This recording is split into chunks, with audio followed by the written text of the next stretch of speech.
we started out with just reviewing coronary anatomy again. Just, do we know these arteries? And then we switched to, well, let's look at arteries that aren't normal. And what I mean by that is let's look at anomalies, things that aren't where they should be. And most of the time, anomalies are of no concern, but there are a few that are a concern. There's Al Kappa that is concerning when somebody's a child because it is not conducive to life or growth. And then there's something like ALCOS, which is the anterior aortic crossing of the left coronary artery, which is more concerning when the patient is an adult age. And that swelling of the pulmonary artery and the aorta with contraction can cause a pinch and cause ischemia in older adults. So we talked about those type of issues and coronary anomalies. And some of you have seen them in the lab. And the weird thing is that everybody's coronary anomalies look a little bit different. And so part of the coronary anomaly is stopping and thinking and asking yourself, what could this be? This artery is not coming off where it's supposed to be, or I don't see the circumflex. Where could the circumflex be? It could be gone, it could be blocked, or it could be somewhere else. So we have to sit and stop and say, what am I seeing? You can't take coronary anatomy for granted anymore because not everybody's coronary anatomy is the same. So then we start talking about, okay, now that we got that set aside, let's start talking about interventional items. And when do we see blockages? Where do we see them? And more importantly, how do we identify how severe they are? What is the severity of those blockages? So we began to look at things such as caliper method of defining percentages. And we found out that, ischemia usually does not occur until the blockage gets 60% or greater. And we don't usually want to intervene until the blockage is at least 70% or greater. And then, on top of that, if the patient is stable angina, we have to decide, well, who are we going to intervene on and who are we going to send to medicine? Because our studies have shown that with stable angina, angioplasty we can't say heals people. We can't say that it saves people. The only thing angioplasty can do is improve quality of life for stable angina patients, but that's what medicine can do as well. So how do we choose these things? My brain just went blank where it's going with that. Okay, so we were talking about that. We talked about, okay, let's look at the coronary anatomy and the caliper method first and identifying what is disease and what is not disease. Then we started talking about, okay, caliper method is better than eyeballing method. Eyeballing method is what most doctors will use. And how many of you have seen doctors eyeball an artery without measuring it or anything? That's most of the time what they do, right? Oh, that needs to be fixed. Has anyone ever seen one that you're just like, are you sure that's... Or maybe the opposite, where you're looking at it and you're like, that looks bad, and the doctor's like, oh, that's only 50%, and you're like, that was a 70% yesterday, so you don't need a car payment to... No, I'm kidding. They're looking at it, no, that was worse yesterday, why isn't it, but eyeballing is a little bit questionable. We can use the computer calipers, but are the computer calipers that accurate? It's probably more accurate than eyeballing it, as long as you measure everything correctly. Remember, you have to calibrate the size of the catheter that's in the body and then calibrate the artery. And then there are more advanced ways. We can do IVUS, which not only can identify the severity of blockage, but it can also look at the plaque itself and say, hey, not only do we know the severity much more accurately because we can see we're inside the vessel itself, but we can see, is there a lipid-soluble plaque? Is there calcium? Is there fibrin in there? Do I have a little bit of a hematoma inside the vessel itself? Is it bleeding inside that plaque? Is it a vulnerable plaque? Is it a stable calcified plaque? And then we could also use OCT, which doesn't give us as much information, but a beautiful image of the plaque itself. The plaque itself. And with OCT, we can see thrombus a little bit easier. With OCT, we can see dissections a little bit easier. But it still doesn't answer our question, the other question we have, which is if the patient is stable, what do we do? IVUS and OCT can't answer that. IVUS and OCT can only answer, here's the severity of your blockage, here's what it's composed of, and here's some things you want to think about if you're going to go and fix it. If it's highly calcified, here's the type of balloon you want to use. Or maybe you want to do something to that calcified lesion before you use the balloon, or etc.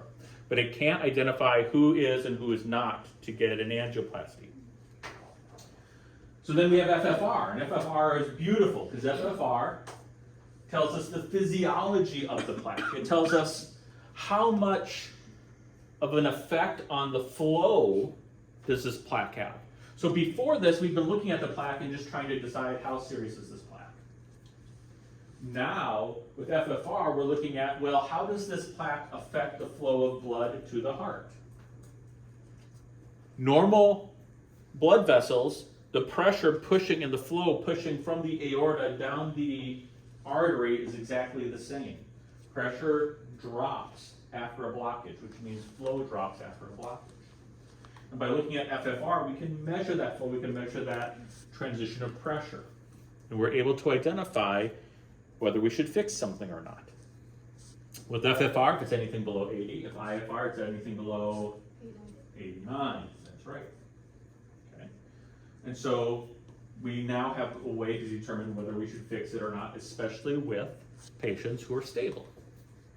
But that's not all we have to do. Once we figure out, yes, this vessel needs to be treated, the doctor still has some questions he has to, or she has to ask themselves, which is, how hard is this going to be to treat? Is it a type A, B, or C lesion? Type C lesions, yeah, I might be able to fix it, but it might be best to hand them off to surgery. Okay. How much is the flow affected visually? Is it a TIMI 1, TIMI 2, TIMI 3, or TIMI 4? Or TIMI 3, we don't do TIMI 4 anymore. TIMI 0, TIMI 1, TIMI 2, or TIMI 3?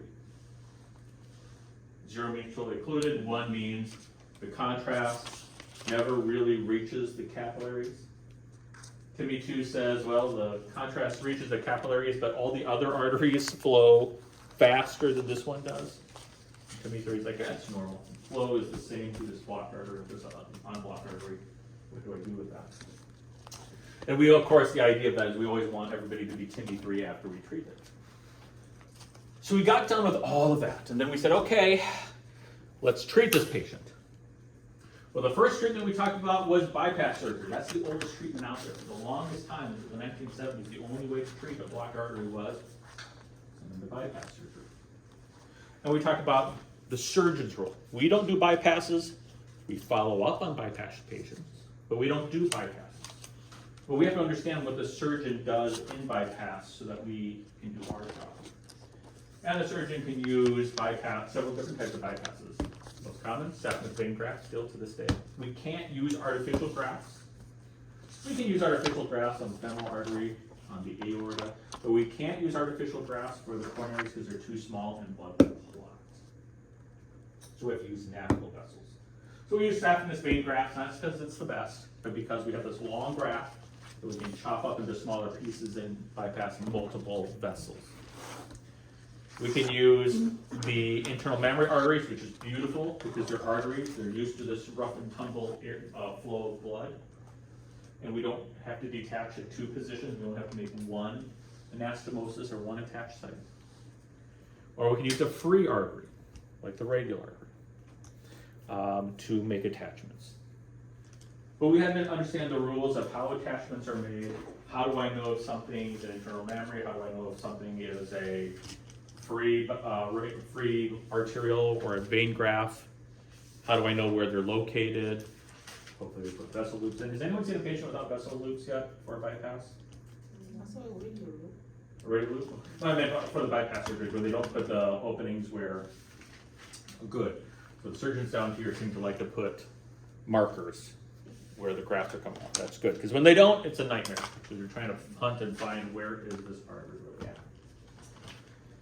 Okay, and then we started talking about what if the doctor wants to treat it. So we talked about, okay, angioplasty, putting a balloon down there. And we talked about the equipment used for angioplasty, indeflators, introducer tools, torquing devices, interventional guide wires, guiding catheters, balloon catheters, rapid exchange or over the wire.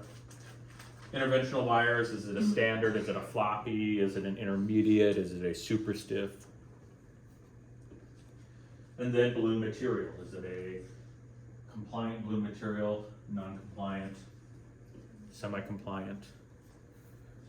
And choosing the length and the width, and what does this term nominal mean, what does this term rate of burst means, maximum mean? And we learned how to prep these balloons, how to get them ready, and how balloon angioplasty works, which is not squishing plaque out of the way, but rather we crack the plaque, force it into the tissue walls, which increases the risk of plaque rupturing during the procedure, and over-dilating the vessel. And you get some great results from that. But there's a 50% failure rate. Within the first 6 months, if you read Grossman, within the first 6 months, 50% failure rate for this. And that's because of what? Why does angioplasty fail? Again. Memory, that's right, the vascular recoil, the vascular remodeling, the vascular recoil. The blood vessel is overstretched, and then the blood vessel recoils down over that 6 months. And we learned some cool things from this. First of all, long inflations do wonders, but they're not practical. We can do long, we created catheters, the perfusion balloon, that allow us to leave this balloon in place for minutes on end, but it's not practical. One lesion could take you 20, 30 minutes to try to treat this way. If you have 3 or 4 lesions, that's an entire day, and one lab is taken up with one patient it's just not practical. We knew it could be done, and so we searched for a solution. What can we do to get better results? And there are a couple things we came up with, but the best way is coronary stenting. Now, I am scrolling all the way down here. I do want you to watch this film called The History of Invasive Cardiac Procedures. It's been updated. Dr. King handed it over to Dr. Gorfunkel, and he created this video, which is very good. The first half just talks about what we talked about in intro class. Here's the big name Soames, here's Judkins, here's Grunzig, and they have some like videos of them talking and explaining what they did. But the second half of this is the development of interventional equipment. And he does a very good job of saying, here's where we started out with the angioplasty, and it was good, it was great, it was awesome, but it had failures. So here's what we did next. And he'll talk about the rotablator, the directional atherectomy. He'll talk about the laser, which even he agrees with me, doesn't really do a lot, and their roles, and why they weren't what we thought they were going to do. And then he talks about stenting, and why stenting fails. And then he talks about some of the newer equipment that we will also talk about, the lithotripsy balloons and other things like that. So he goes through and explains very briefly how these devices work, and their benefits and their failures, and where we're still headed in invasive cardiology. So this is a very good video that walks you through, well, this is what we've tried, this is what you'll see being used, but you might ask yourself, wow, if we have this drill, why don't we use it all the time? We'll discuss it in class in detail, but he does a very good brief explanation of it just doesn't work for every patient. It works in a very specific situation. Well, why don't we laser people? It doesn't really work that well, except for very limited situations. So he goes through that and how we get to the stent. But today we want to talk about stenting, okay? And how stenting works. Stenting came out of what we consider science of necessity, or a discovery of necessity, which means we had angioplasty, and angioplasty was good, but we needed something better. And the current technology couldn't solve that problem. And what I mean by that is long inflations helped, but it didn't help that much. and long inflations of balloons was impractical. And that's the only technology we had was balloons.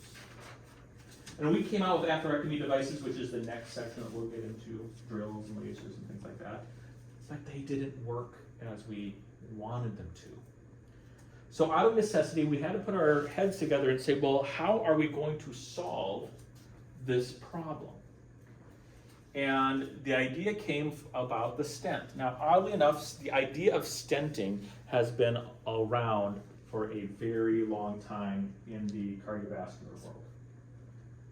Dr. Brunzig was actually, the day after he died, was supposed to meet with Dr. Schatz, which is a designer of stents, to talk about stents, to talk about the development of stents. But he died the day before they were supposed to start that process, so it probably set us back about 10 years. But it's been around for a while. So I want you to read this section, and there's two tables, 31.4 and 31.6, that talks about stents specifically, different types of stenting, and we'll get to that later today. That's in your reading. And we'll be utilizing these images here throughout the day about how stenting works, what types of stents there are. We're not going to get into drug-eluting stents or bioabsorbable stents today. That will be next week. But there are different new types of stents that are coming out. But we're going to be focusing mainly today on what stenting is. Yes? When's our next exam in this class? Not for a couple of weeks. Okay. Okay. So a couple of things that we want to talk about. The first thing is, of course, always terminology. Because whenever we have a new device or a new process, there's new terms we have to use to describe this device or describe this process. So let's talk about terminology.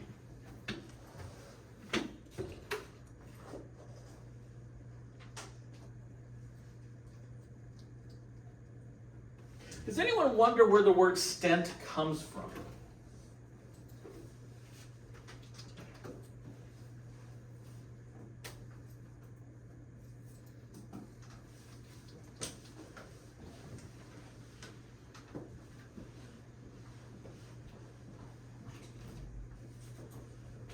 What is the term stent?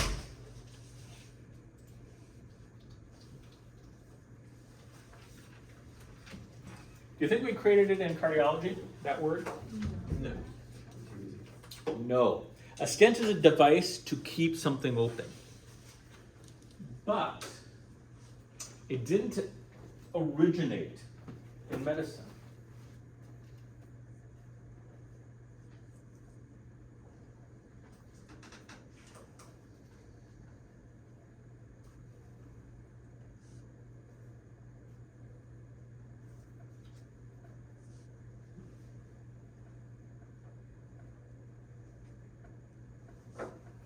So we use stents not just in cardiology.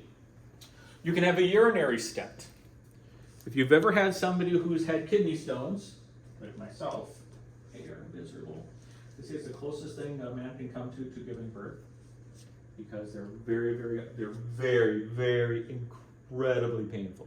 The difference between a kidney stone and giving birth, in my male humble opinion, is I don't get to name it and take it home, and it's not cute.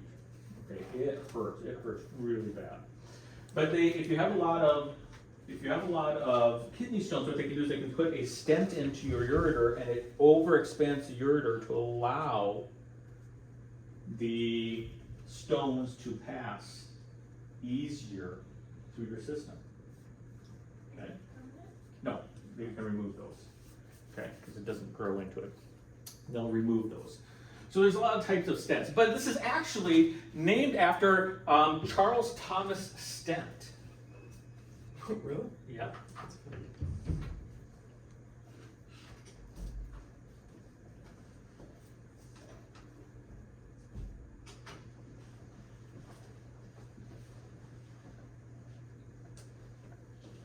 And he was a dentist. The term stent comes from dentistry. So the term stent refers to anything that keeps something open or keeps a structure open. And the first stent was actually a dental stent that they put into your mouth so you can't do what? Close. You can't bite down. Charles Thomas Stent created that device, and he said it's a stent. Or they named it stent after him. It's a device that keeps something open. He was a dentist? He was a dentist, and it was so the patient wouldn't bite down anymore. They call bite locks. Okay, that's a stent. And he was the first one to implement them. And so anything that keeps a structure open is called a stent. And in our situation, we're putting the structure in, or the device in to keep an artery open. Okay, so it is still a stent. But it is a person's name. When you're at clinical, see if any of your clinical preceptors know where the term stent comes from. Okay. Second term that we're going to use.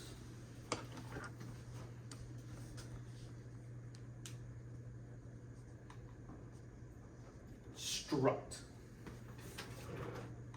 This is what the doctor does when he's happy with the outcome and he walks out of the room.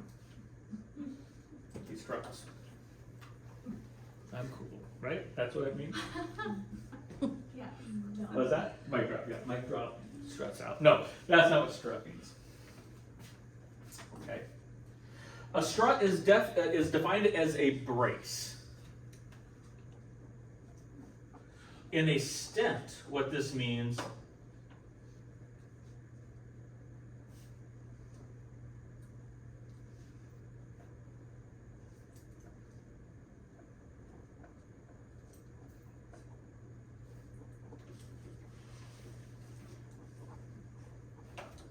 okay.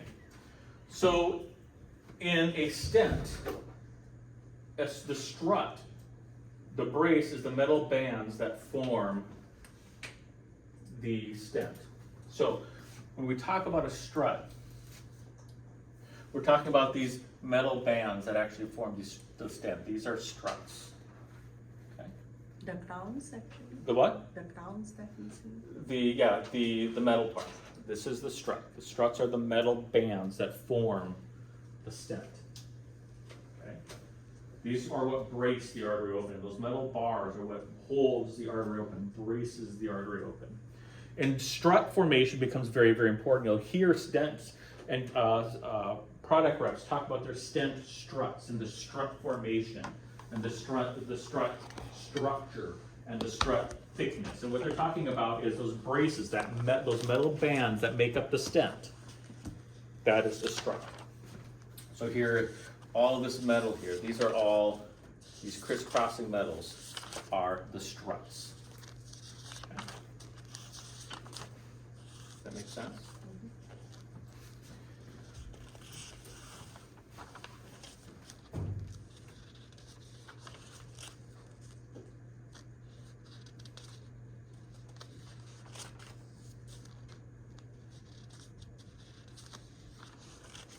Okay. Radial strength. Radial strength is the ability of the strut to resist vessel compression.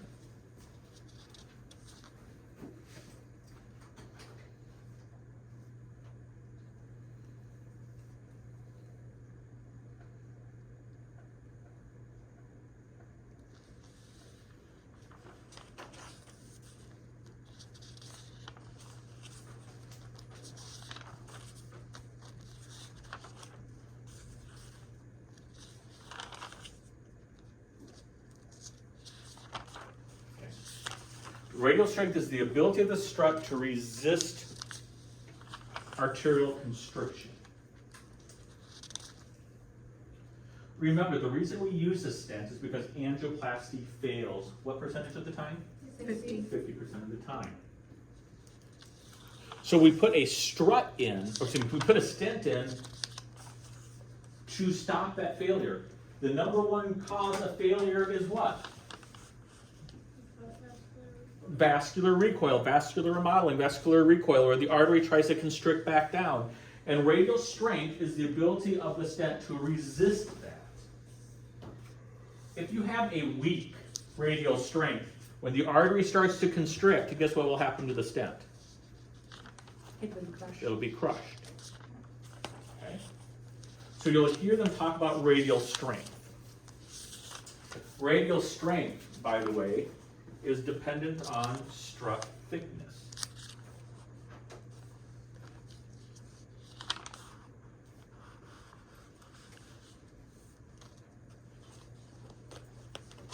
I'm gonna have to try to draw something out here, and I'm sorry.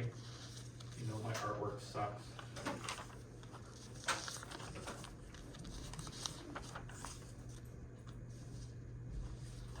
So there is a strut, okay, there's a metal band there. Thickness is kind of the width in this length, in that view, in that perspective. So it's the thickness of the band. Not the length of the band, not the width here, but the thickness of the band determines radial strength. The thicker the strut is, the stiffer it is, the more radial strength it will have.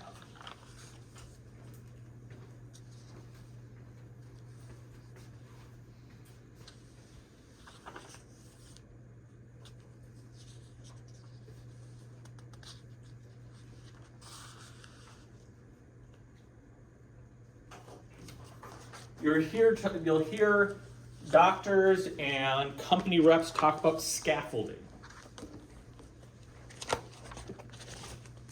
Scaffolding refers to the percent of the arterial wall that is covered by metal.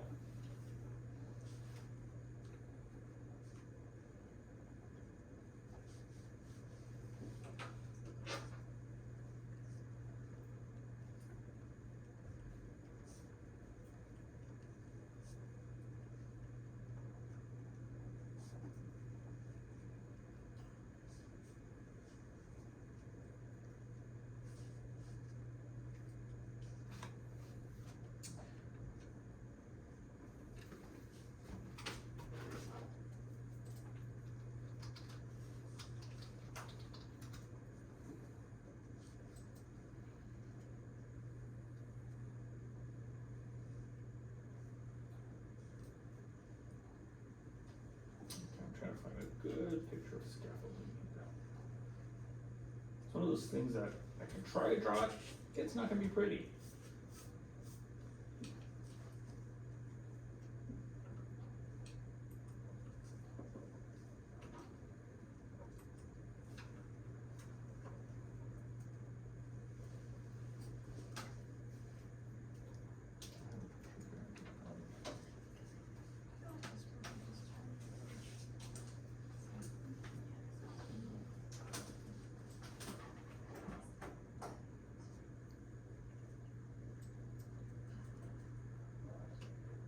Ah, here we go. There it is. It's one of the small pictures. Okay. But I can blow it up. It doesn't matter if this is gray or not. So let's take a look. These are different stents, and it doesn't matter which stent is which. But you'll notice that all of these stents have struts and then spaces. So scaffolding refers to how much of the artery is covered up by metal. So if we look at this one, and this one here, which one covers the greatest amount of the vessel wall? Remember, this is going to be put inside a vessel. Which one of these would cover the vessel wall the most? C. Look how interwrapped that is. It has less space in it than, definitely than A and even B. There's less space where the wall could be seen through that stent. Okay? So if you're looking at the stent and looking at the wall of the artery, how much of that wall will be covered by the metal of the stent? That is scaffolding. Now you might say to yourself, which one is better? Well, there's a problem when we have poor scaffolding. Okay? So the more the wall that is covered up, the more support you will have to hold back the plaque.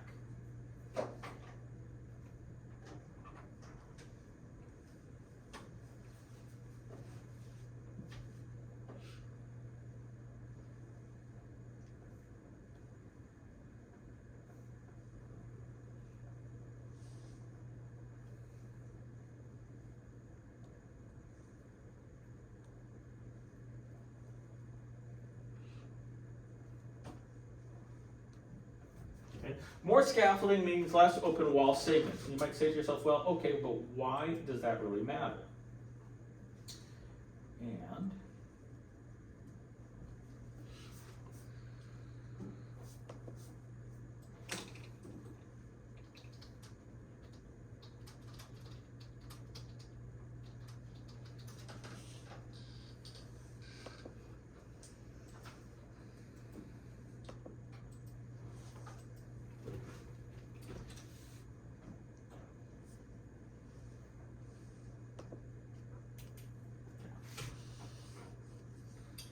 so this shows you two stents and their scaffolding. The black spot is the amount of wall that would be open between the stents. It's just showing you where how much of the wall would be open. If you noticed, in this stent design, only this amount of the wall is open between each strut. In this stent design, there's a massive amount of wall open or exposed between each strut. You might say, well, what's the big deal about that? Well, if you take that opening and you bend it, what happens to the opening? It gets larger. Right? If it was this big and I bend it, it gets larger. That means that area of the vessel that has plaque in it is still exposed to the internal vessel, which means there's no support to that plaque there. Wherever there's not a strut, there's no support to the plaque. So the plaque can rupture, the plaque can continue to grow, the plaque can continue to develop, any place where there is not a strut. The strut offers support to the plaque and support to the wall and limits and controls the plaque better. Does anyone want to take a guess what the problem with scaffolding is?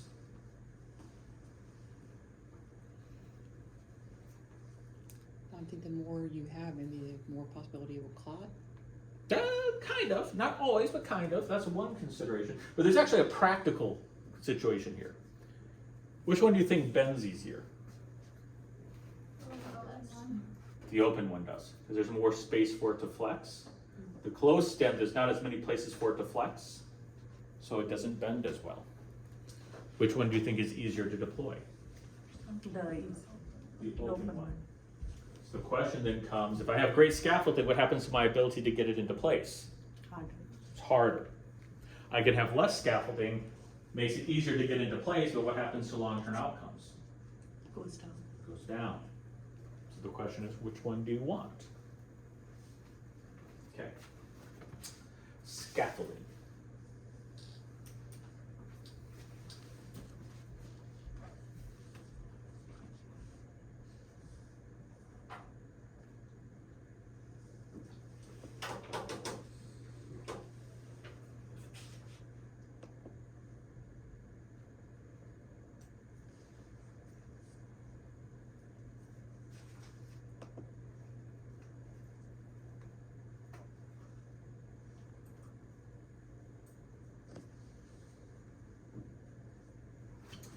Then there's something called stent to artery ratio. And this basically is, well, how much does that stent impede the vessel flow? And you might say to yourself, what in the frick does that even mean? Okay. What do you mean, how much does the stent impede the flow? Well, it all comes to the idea of physics, your favorite topic, right? Okay. So this is my artery, right? There's my artery. Now, I put a stent in the artery because there was plaque in that artery, and what was that plaque doing? Blocking. It was blocking the artery. And it was impeding flow, right? Impeding means to reduce flow, it was impeding flow. So I put a stent in there. A stent is made up of matter, and matter has what? Mass, which means it has shape and structure. And it's made out of metal. So when I put a stent in the struts,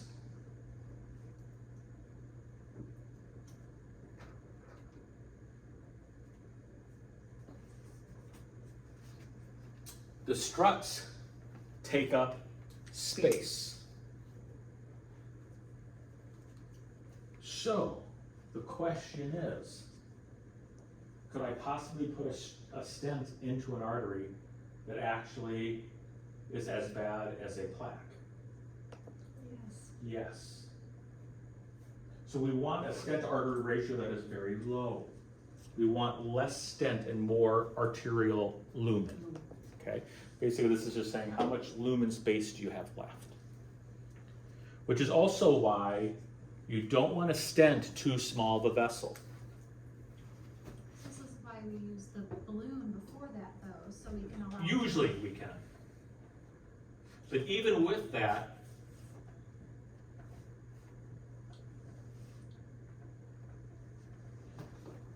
your stenting of a vessel should be greater than 2.5 millimeters. If your vessel is less than 2.5 millimeters, we should not put a stent in. Now, there's something called a Premier Crown Royale, which was made for really small vessels, but the problem comes with stent to artery ratio. If you get below 2 millimeters, we can't shave a stent strut down thin enough to give it enough radial strength to do any good. Okay. You need so much stent strut thickness to get a good radial strength. And that thickness means that it's going to take up space in an artery. When you get below a 2.0 artery, or get around below a 2.5 artery, that artery is so small that when I put a stent in there, all of a sudden, the stent strut takes up as much space as a plaque would. Okay? So metal to artery ratio, what is it? Now here's the bad thing. The more support I have, the more radial strength I have, the thicker the strut I have, the thicker the metal to artery ratio I have, the more problematic the stent becomes. But the more support I get of the artery. The thinner the stent, the thinner the radial strength, the less metal to artery ratio, the less scaffolding, but the less support it gives to the artery. So there's always this game that we have to play between these aspects. 2.5 diameter or thickness? Diameter. Okay.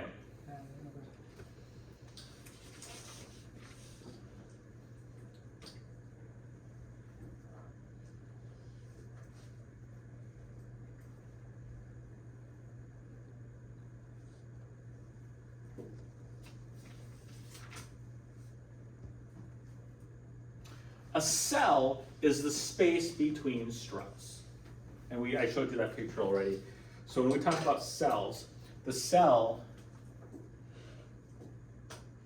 is the space between struts.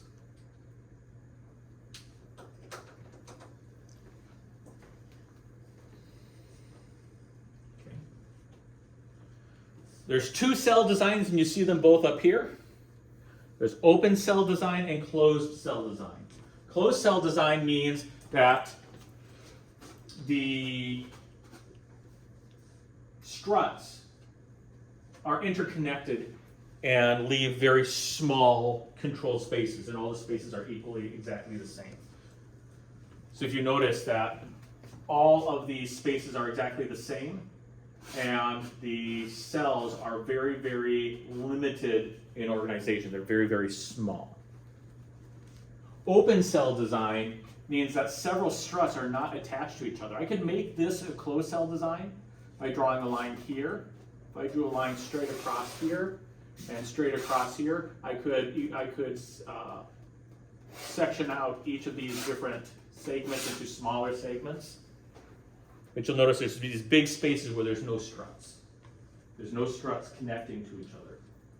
Okay? So this series of struts here are connected to this series only here. This series of struts here is connected to this series of struts here only here and here. Whereas all of these struts are interconnected and contact each other. Okay, so there is less connections between the struts on an open cell design, more on a closed cell design. And again, open cell design has a lower metal to artery ratio, has less scaffolding, and less radial strength. Closed cell design has more metal to artery ratio, better scaffolding, and better radial strength. Open cell design is much more flexible. Closed cell design are not. So the question always is, which one do we use? And that will always be a question that we have. Do the different leaves have names? The different what? Like the different leaves? Different. Well, yes, and we'll talk about those in a second. Oh. We'll we'll talk about stent structure in a second. Okay, but this is just terminology that you'll hear us use. Cell, strut, metal to artery ratio, radial strength. What does a stent mean? What does that word mean? Okay. So these are the terminology that we use. These are the key terms that are new to stents. Okay.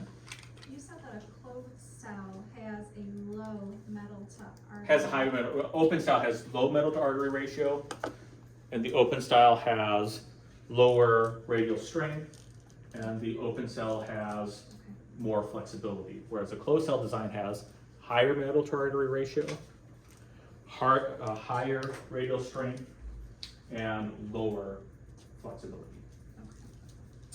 Okay, let's take a break. When we come back from break, we'll talk about stent structure. Okay? Stent types, and we'll take a break and come back and we will talk about that. And I didn't get to ask you, I didn't see you sneak in, Vanessa, I'm sorry. How was your clinical? It was good. Did you do anything fun or exciting?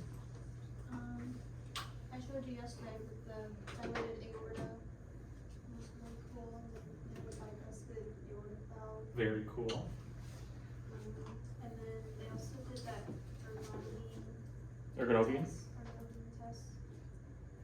Which the FDA cringes at. We can do it, but the FDA is like, why are we doing that? What is that? Well, the ergonovian test, we'll talk about it later. The FDA doesn't want us to do it anymore because ergonovian is used to detect coronary spasms. So ergonovian is a chemical that when it's introduced into the artery, if you have very reactive action, a smooth action potential, it'll cause that smooth muscle to constrict. So if you have somebody who comes in with chest pain but their arteries look normal, you can give them ergonovian, inject ergonovian right down the coronary, and if they are prone to spasm, guess what that artery will do? It'll spasm. Okay, sounds great, right? Why don't we do this? The FDA raised a good point. The FDA said, so you're causing a problem to happen. Oh, well, yeah. And the problem with ergonovian is reversing it requires nitro, but not every coronary artery reverses easily after ergonovian. And so there are patients who had myocardial ischemia and infarction from ergonovian cases. And so the FDA asked the following question, and it's a very good question, which is why we frown on doing ergonovian studies anymore. The question the FDA asked is this: if you suspect the patient has coronary spasm, what would you put them on? No, not nitro. A calcium channel blocker, and give them nitro in case the calcium channel blocker doesn't work, right? So you're going to put them on a calcium channel blocker to prevent the spasm, and then put them on nitro to take when the spasm occurs. So when you do an ergonovine study, so that's if you think they have spasm. So if I just look at the artery and say, I see nothing, but I know you had angina, I know you had ischemia, you had ST segment elevation, I don't see any, I think you have spasm, so I'm just going to put you on calcium channel blockers and nitro. And we'll see how that does. Okay. If I give you ergonovine, and it causes you to spasm, what am I going to put you on? Nitro and calcium channel blocker, and I have induced a situation in which you might have a heart attack. So the FDA says the ergonovine study doesn't change your treatment of the patient. If you suspected they had spasm, you give them calcium channel blockers and nitro, and if it doesn't return, you solve the spasm. If it does return, it's not a spasm. With ergonovine, if you give ergonovine, if it reacts, you're going to put them on calcium channel blocker and nitro, but you put them at risk for a heart attack. If they don't respond to ergonovine, then they didn't have a spasm. Which one is safer? Without. That's right. Just give them calcium channel blocker and nitro and send them home and say, hey, take this. If it happens again, then it's not spasm. Rather than, hey, we're going to cause you to have a spasm, increase your risk of a heart attack, and if it happens, you'd still get the same therapy. If it doesn't happen, well, then you know what? We'll just find something else. you're doing the same thing, and one puts you at higher risk. So that's why the FDA said, why are we doing ergonovine studies? You're the first hospital in a long time that has ever done an ergonovine study. I'm some old school doctor. Yep, I mean, that's where it comes from. It's like Frankenstein. Does anyone know what Frankenstein is? You can ask your old school doctor if he knows what Frankenstein is.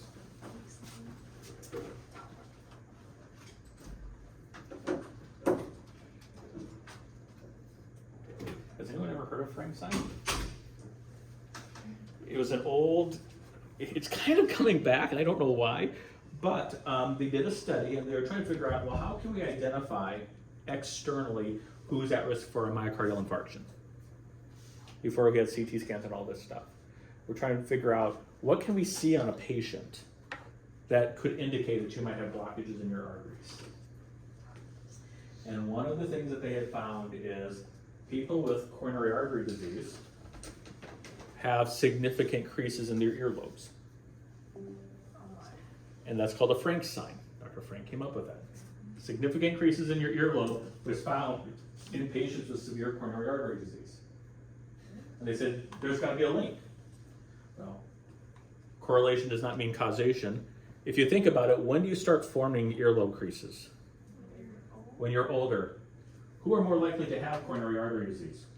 Older patients. So it didn't really mean anything. There was no connection. But Frank's sign, for the longest time, it would be on patients' history and physicals. Earlobe creases, yes or no? And if it was yes, you've got to point towards you possibly having coronary artery disease. It was called Frank's sign. So if you have that old cadre of a doctor say, hey, do you know what Frank's sign is? It's a specific type of earlobe crease. It has to be a 45-degree angle. It has to be in a specific direction. I can't remember all the requirements. It had the deep crease at a 45-degree angle. I can't remember if it's to the back of the head or the front of the head. It had to be a certain direction, but it was meaningless. But for the longest time, you would see it on patients' history and physicals. Oh, they have earlobe creases. Is Frank sign? Frank's sign. F-R-A-N-K'(S). Frank's sign. Thumbs of malarkey. Now what? Strawberries and contrast allergies. Doesn't exist.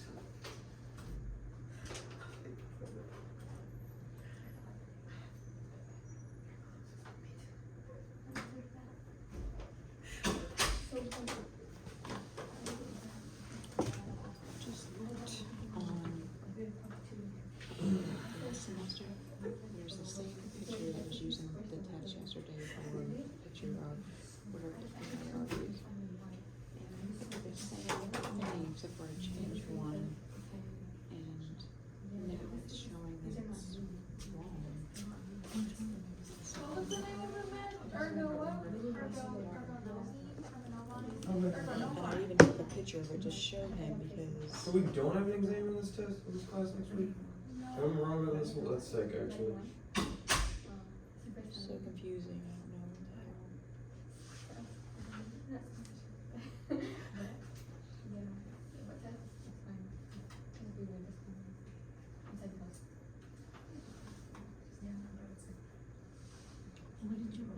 So originally, when we took this test before, this, I had put this as B as the circumflex and that as an obtuse marginal. Not this test, before test, and I got it wrong. And I think that he put that the B was an obtuse marginal and the C was the circumflex. So then I changed it and then I still got it wrong. So I'm confused. What exam was that? It was from last semester. I took a picture of it. I don't know what the class was, but I could show you. Is it open? Yeah, but it doesn't show you the answers. I'm just confused because the same picture had been used before, and I had got it wrong, so I changed it for this one, and I still got it wrong. I'm confused. I just see it myself.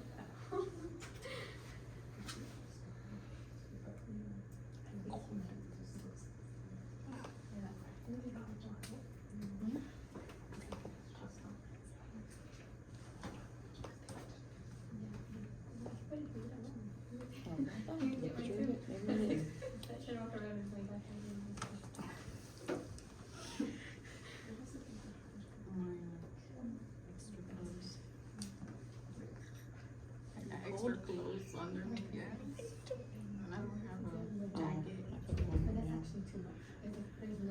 I need to find a jacket.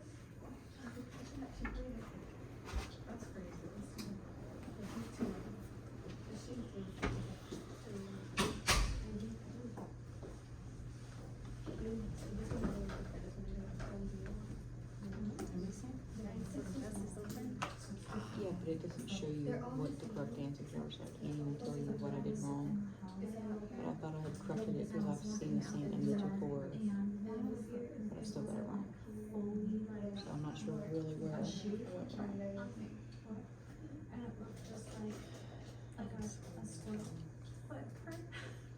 What's an A? 90? 90 and a 3. 93. 93 and a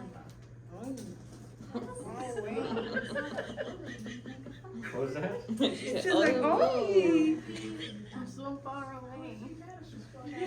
I'm this far. And then I came back in. Whatever, Tasha. Don't talk to me. I thought you very well last I don't love you anymore. Now see. Because I come here.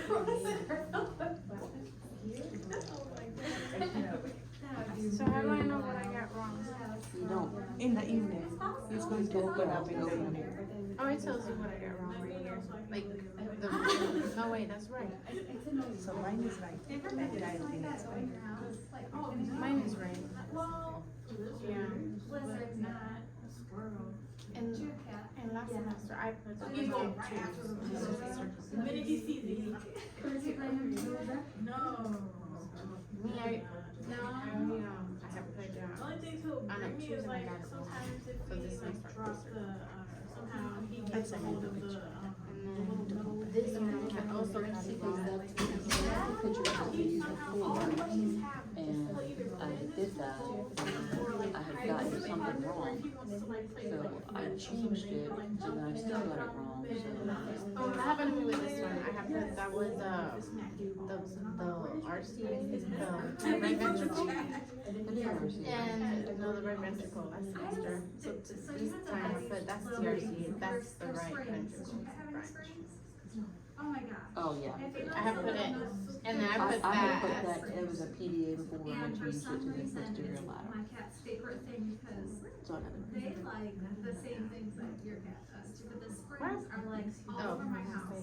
It comes like in a million. This one I got $2. Patient's electrocardiogram. I have a Electrocardiogram. that the one cat likes to put them in What our do they use? shoes. Don't they start with a Because they're leaving them in our shoes. Because it has that one PDA long leg, it's all acute marginal is blocked. It has to be just inside. Patient's electrocardiogram indicates an inferior. Inferior is what? At the bottom. Acute marginal is to the inferior part. And the PDA. PDS are also found in that. Most of the places. And if you even look up at one of those places on the right, it says inferior places. I have a whole bunch of them. Yeah, so it's acute marginals and Like you'll PDA. find So when that did you they are find going them? to be The What side? inferior, the inferior side of What the side? things What when they side? walk around Of the them, heart. very proud in their house. Oh, the right. Yeah. So then what do you use? What kind of kids right? You use The right. cat's right. There you go. Move to next one. Professor, that's not a nice question. I have no idea what you're talking about. You know, no Christmas present for you. Very mad. I thought it said what does the doctor start with during the procedure? I'm so used to Judkins. But if you see on the EKG that it's showing that it's an inferior, you would go To the right to side. the right side. You always go to the one that's if you know exactly what's going on, you look at that one Yeah. first. That's how you start showing you on EKG class, like, oh, it's showing, infarct or That's whatever. right, now we're making the connection of Then what you'd we're go to the doing. side. You're right, we're making that transition. I hate it when students figure me out. You know, I'm still struggling with that. My wife is too, don't feel bad. You don't figure me out again. You're okay, you're good company there. Why did I get this wrong? Okay, so as we're doing that, I want to show you what we mean by stent strut here. I think this is a good picture I found. I did a scratch and I couldn't find it, but here it is. So this gives you an idea of what we mean by strut thickness. And so these are the different strut thicknesses. If you took a piece of the metal strut and you just looked straight down it, this is the thickness of the strut, and you can see there's a significant difference in strut thickness. That will change the metal to artery ratio. So this would only fit out this far into the artery, whereas the velocity stent has a much higher stent thickness and would stick into the artery more. There'd be a higher metal to artery ratio here than here. However, the question then comes, which is going to give you the most radial strength? The thicker the stent would give you the more radial strength. Okay, which one's going to be more flexible? The thinner the strut. Okay, so you can see that there is a lot of different structures here when we talk about strut thickness. Yes, Is this, the width of the metal. oh, okay. Yeah, you're looking at the. Artery. No, you're looking. That's the width of the metal itself. The strut, right? Yeah, that's the strut, not the cell. That's the strut space. So in micrometers, so you can see micrometers is tiny. So this is 140 micrometers. And this one's only 74 micrometers. There's a huge difference depending on company and stent type upon the stent structure. Okay, so the next question that we're going to talk about then is, now that we have these terms out of the way, not all stents are designed the same. There are, where'd that one go? There it is.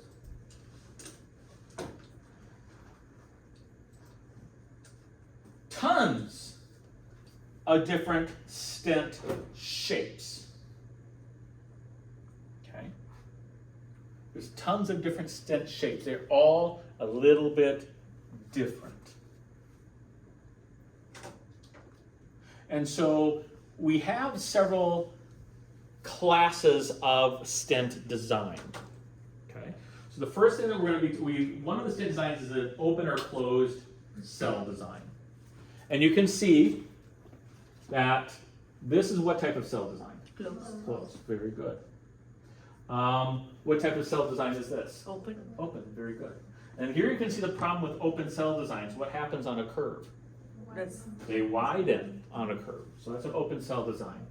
This is an open cell design. Remember all of the, I could close it by putting another bar here, but I don't. It's an open cell design. This is a cross. We'll talk about this one in a second. It is open and yet all of them are connected to each other, so it's a specific type we'll talk about in a second. It's kind of up between an open and a closed cell design. It tries to give us the best of both worlds. So you can see there's a whole bunch of different structures. So we're going to go through those structures now, because that's really going to determine what a doctor wants to utilize. These structures will affect how the stent responds in the body and the likelihood of problems occurring down the road. We have three basic stent designs, or stent structural designs. A coil.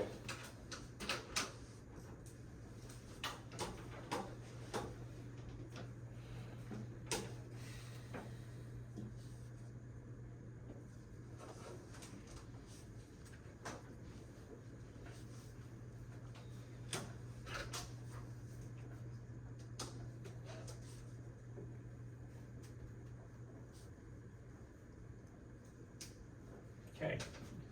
A coil is a coiled wire without interconnecting struts.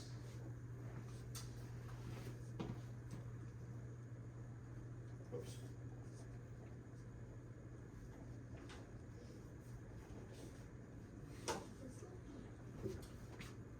So it looks just like that.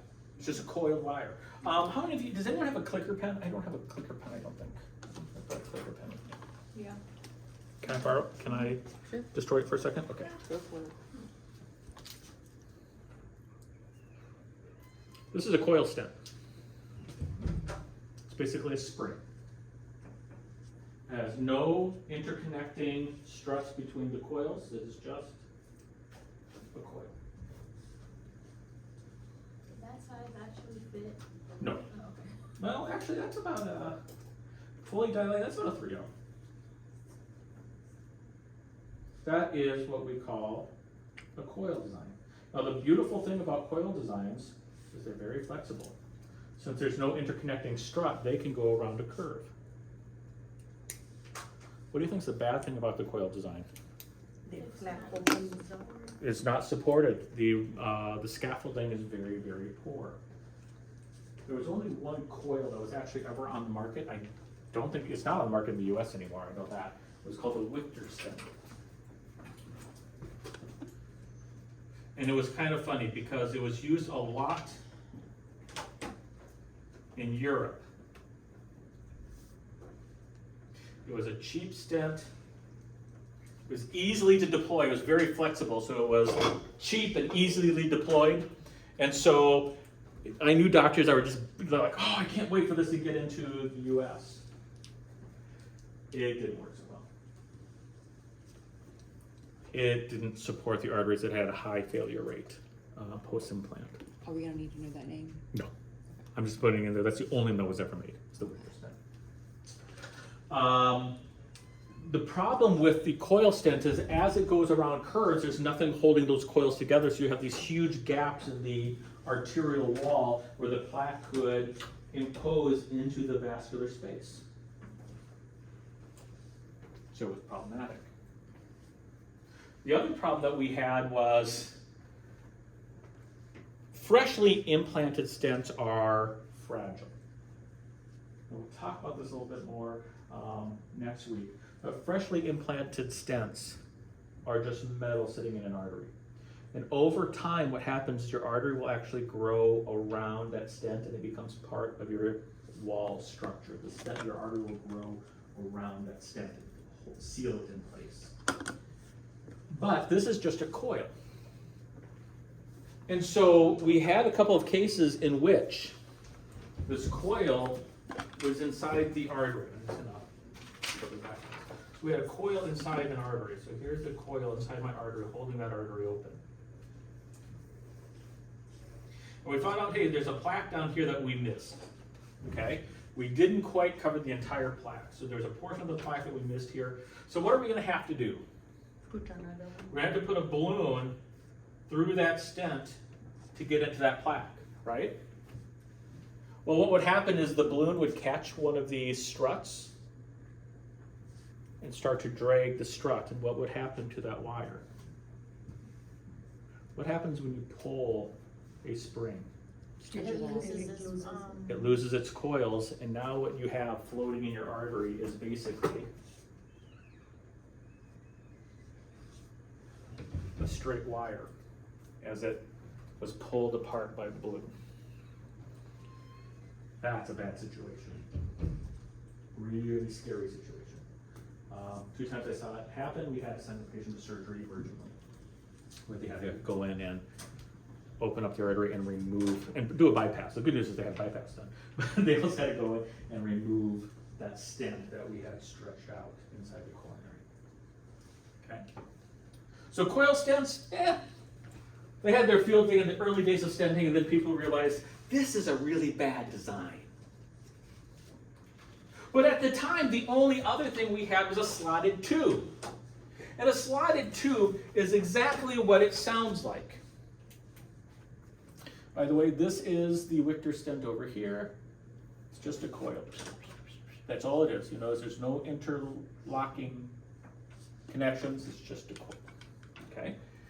Well, a slotted tube is just that. You take a tube of steel and you use a laser and you cut out openings in that tube to create cells. Basically, you take a tube of metal and you create slots in it. Just the name, slotted tube. Now, this has a lot of interconnections, doesn't it? It's a closed cell design. Lots of interconnections. What do you think its flexibility is like? No. None. These are stiff. They give you lots of support, lots of scaffolding, lots of high metal to artery ratio, lots of radial strength. It has all of those buzzwords going for it. But it drives like a truck through a Boston street. Has anyone ever been to Boston? Yep. The streets are about this big. Okay? And they're two-way streets. You're just like, this is not going to work. You see this big truck coming at you, and you're like, I'm going to die, because there is no room for you to get over. It drives like a truck in a Boston street. They're just very stiff, heavy, metallic tubes that you're trying to direct down an artery. Okay? But it has great scaffolding and great radial strength, great support. No flexibility.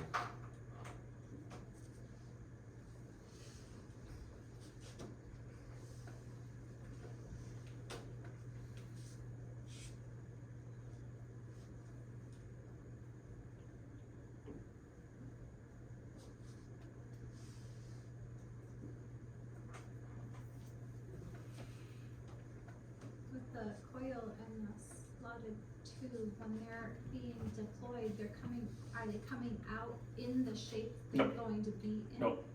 So how would you open up the slotted tube when it's already? Because it has cells. That's what the cells do. The cells allow it to expand. The space allows it to expand. Have you ever seen a Hoberman's globe? No.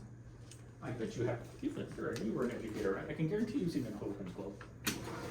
Let me pull up a Hoberman's globe for you.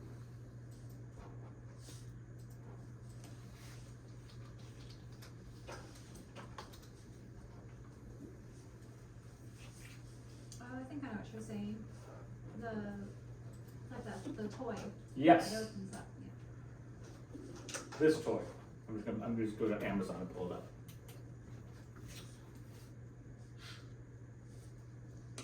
The Hoberman sphere, or the Hoberman's globe. It's a whole bunch of straight slots, right? And what happens is because all those straight slots overlap, you can pull it apart and it can expand, right? That's what the cells that are attached to each other, so you have metal like this. So when we squinch it down, the cell's like this, right? But when I stretch it, the cell can open up. Does that make sense? So that's how we can get it deployed. But when it's like this, there's no cell space, so it's even less flexibility. Does that make sense? Yeah. So it's very or non-flexible. That's probably the best way to say it. That's the Hoberman's globe. Okay, so the slotted tube design was our only other design, and it's still used somewhat today. In specific circumstances, we use it more maybe for peripherals. But it's not great for coronaries because our coronaries, are they straight?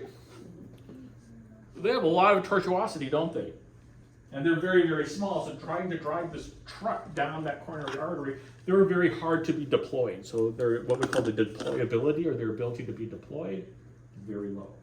We get a lot of failures. We try to get the stent in place and we're just like, we can't do it. So what is a modular design? A modular design is a set of what we call crowns.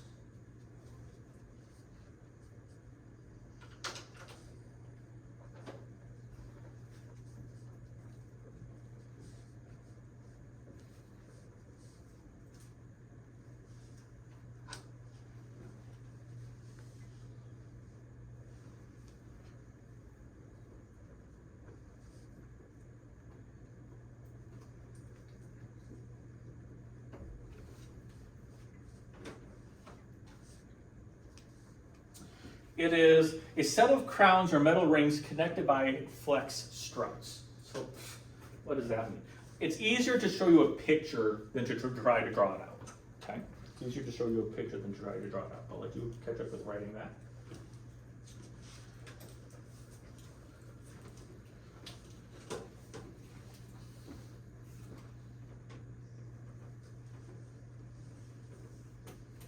Okay.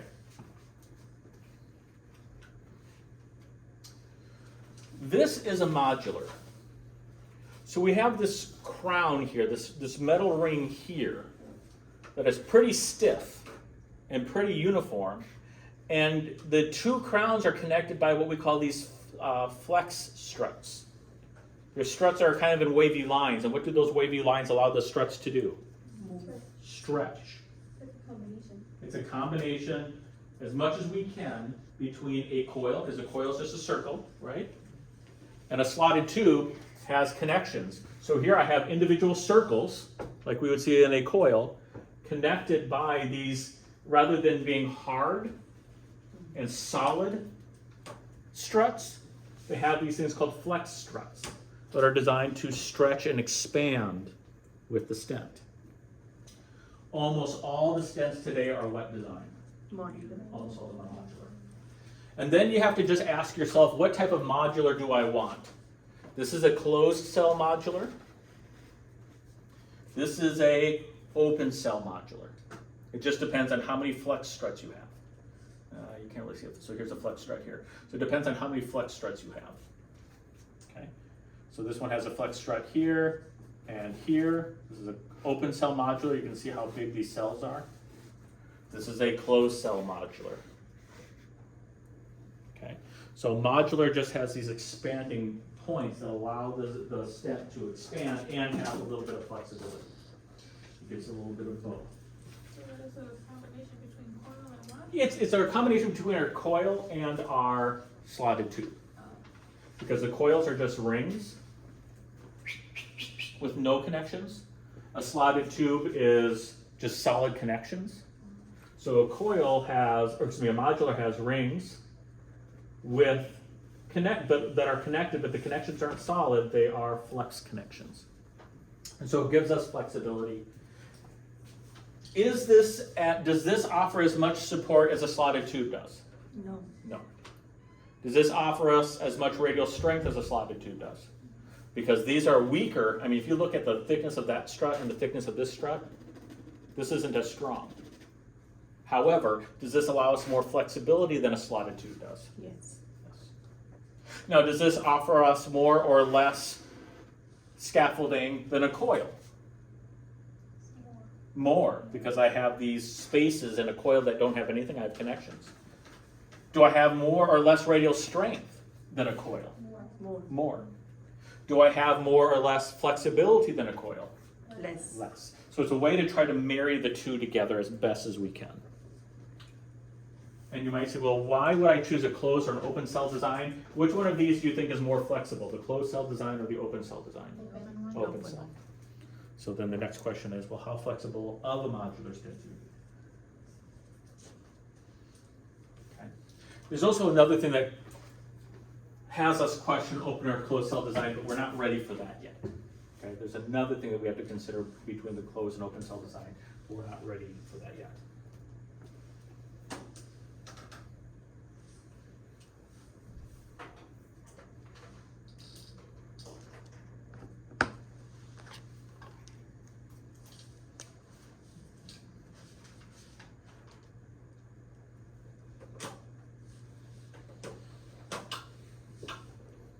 Stent deployment. So now that we know the structure of the stent, Stacy asked the next question was, how do we get these in place? And there's two types of stent deployments that we have. One is balloon expanding. That's the most common for coronaries. With a balloon expanding stent, the stent is mounted on a balloon, pre-mounted. That means you buy them from the factory already on the balloon. And you go in there and you inflate the balloon, and as the balloon inflates, what happens to the stent? Expands. It stretches. When the balloon inflates, what happens to the stent? It stays as it. It does not, because does metal constrict? No. So the balloon inflates and it pushes that metal into shape.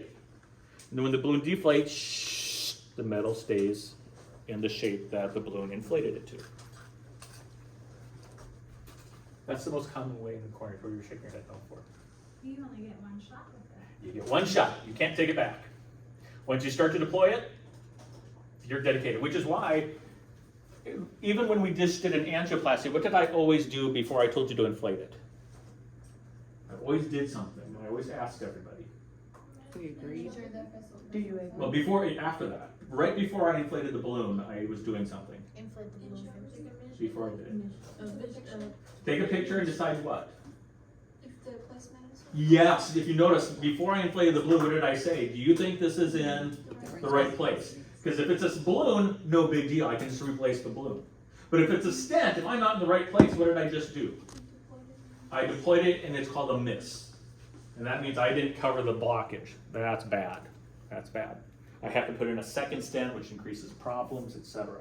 So you only get one shot.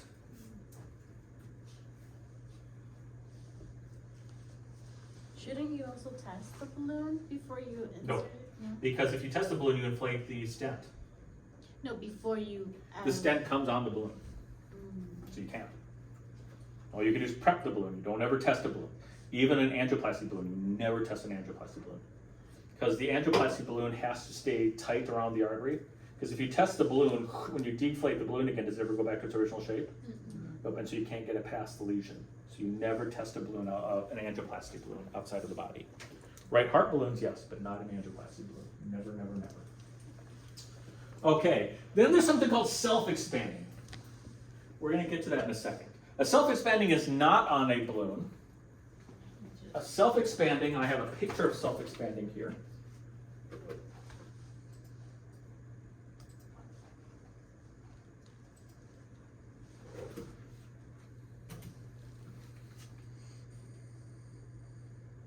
So this is a balloon expanding stent. You see the metal stent on the balloon, and when it inflates, it takes its shape. This is self-expanding stent. What there is there's a tube or a sheath that's over the stent, and the stent is made out of a specific material that as I pull that sheath back, it just naturally expands on its own. No balloon is needed. The cool thing about this is if I start to expand and I know I'm in the wrong place, as long as I'm not fully expanded, I can slide that tube back over and kind of reposition it. Okay. The bad news is it has a tendency to move on you more, and it has a higher failure rate. But there's something called self-expanding stents. Self-expanding stents we use a lot in peripheral arteries. It's very good for large arteries, not good for small arteries. So self-expanding stents we use for the femoral, the iliacs, the brachial, big arteries. But when it comes to coronaries and smaller vessels, balloon expanding stents give us the better result.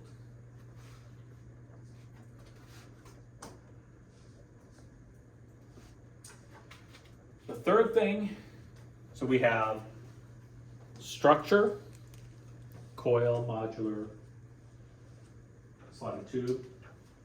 We have deployment, balloon expanding or self-expanding. The third thing we have to worry about is the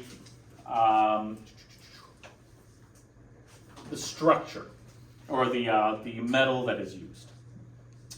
And so we have a couple of metals that are used, but the most common are stainless steel or chromium cobalt. You do have some chromium carbon, but most of them are stainless steel or chromium cobalt designs.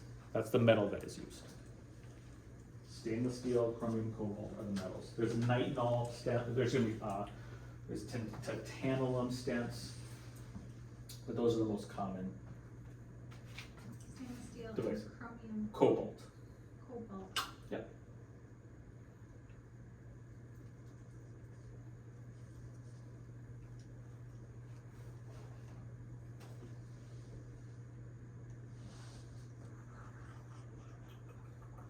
Looking for something here. It's up here.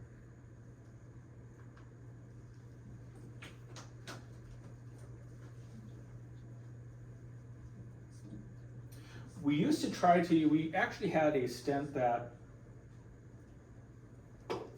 was coated in gold. It's called the Near Royale. Gold is supposed to be it's supposed to be what we call bio-neutral, which means it's not supposed to react to the body at all. They had a high clotting problem. We never figured out exactly what the issue was, but we don't do gold coating anymore. That's an expensive stent. The idea was that it was supposed to stop some of the problems we have with stents. If you coated it with gold, since it's bio-neutral, some of the problems we were having with stents when we first put them in, we thought, well, this is going to solve it because the body won't react to gold.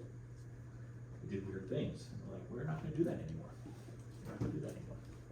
So chromium, cobalt, stainless steel are the most common.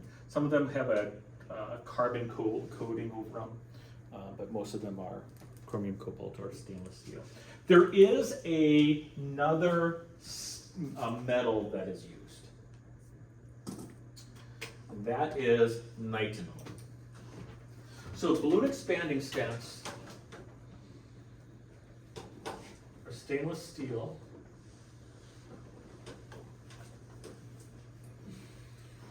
chromium cobalt, most of them.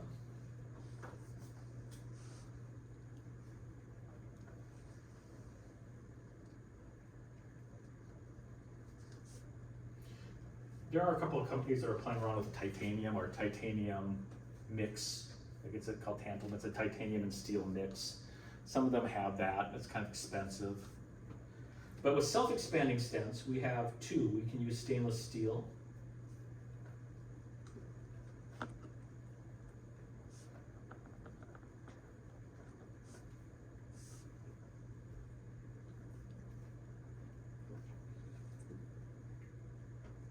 Or nitinol. Has anyone ever heard of nitinol? The wires. Some of the wires are made out of nitinol. But nitinol has some really cool capabilities.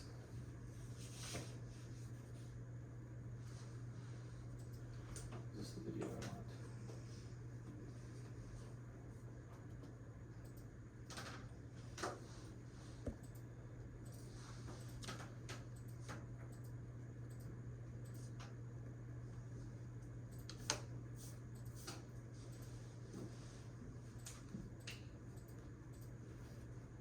That's not the video I want.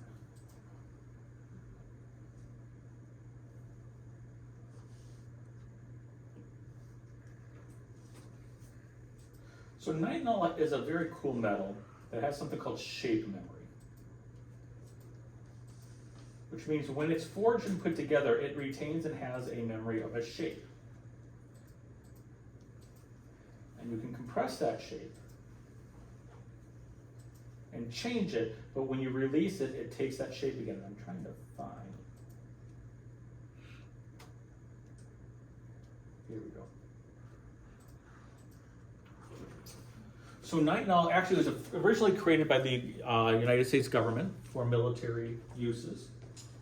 Has anyone, usually they go to the kids, has anyone had glasses where you could take off and you could almost twist them and they return back to its original shape? Yes. Do you have those glasses right now? In the military. I was like, do you want me to use them now? No, okay. Oh, no, Yeah, those are that was made out of nitinol. The glasses themselves are made out of, the frames are made out of nitinol. You can twist them and almost like completely around, and when you let it go, it goes zip, with no deformation or anything. The metal has a molecular memory to it. So what they do is they spin this nitinol metal around a tube of the given size that you want. Let's say you want it 2.0. Okay, and so you spin the nitinol metal around that, and it forms into that shape. I then can crush that metal down and put a tube over it, and as soon as I pull that tube back, guess what will happen to that metal? It automatically takes the shape that I had forged it into when I originally created it. It's a very cool design. So I'm going to show you a video of how this works.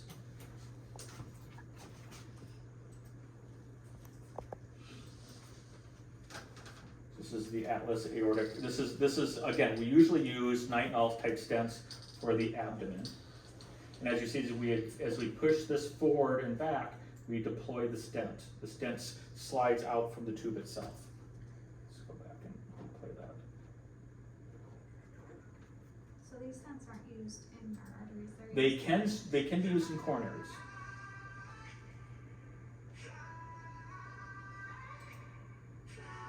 What is that? Somebody trying to call me?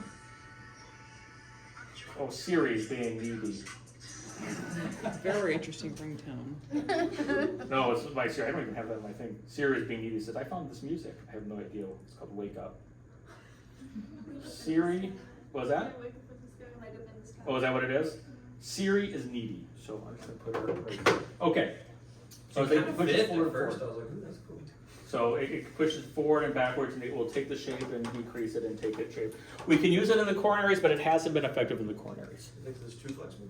It's too flexible, and also what happens is as you pull it totally, if the sheath comes totally out, the stent has a tendency to jump forward because it's under pressure. And so when I pull out that last part, the stent, when that back part, that proximal part fully extends, it shoots forward. And so what could that cause me to do? Move the. I could miss the vessel, I could miss the blockage. So they're very hard to use for coronary. In larger vessels, it doesn't have that much of a tension behind it, but in smaller vessels, there's so much tension behind that nitinol stent that it has a tendency to shoot forward. Okay. So, we have the terminology set up.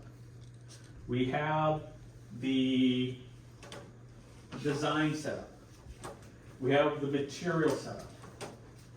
So what we're going to be talking about next week is, what are we doing with this? We're going to practice it in lab today too.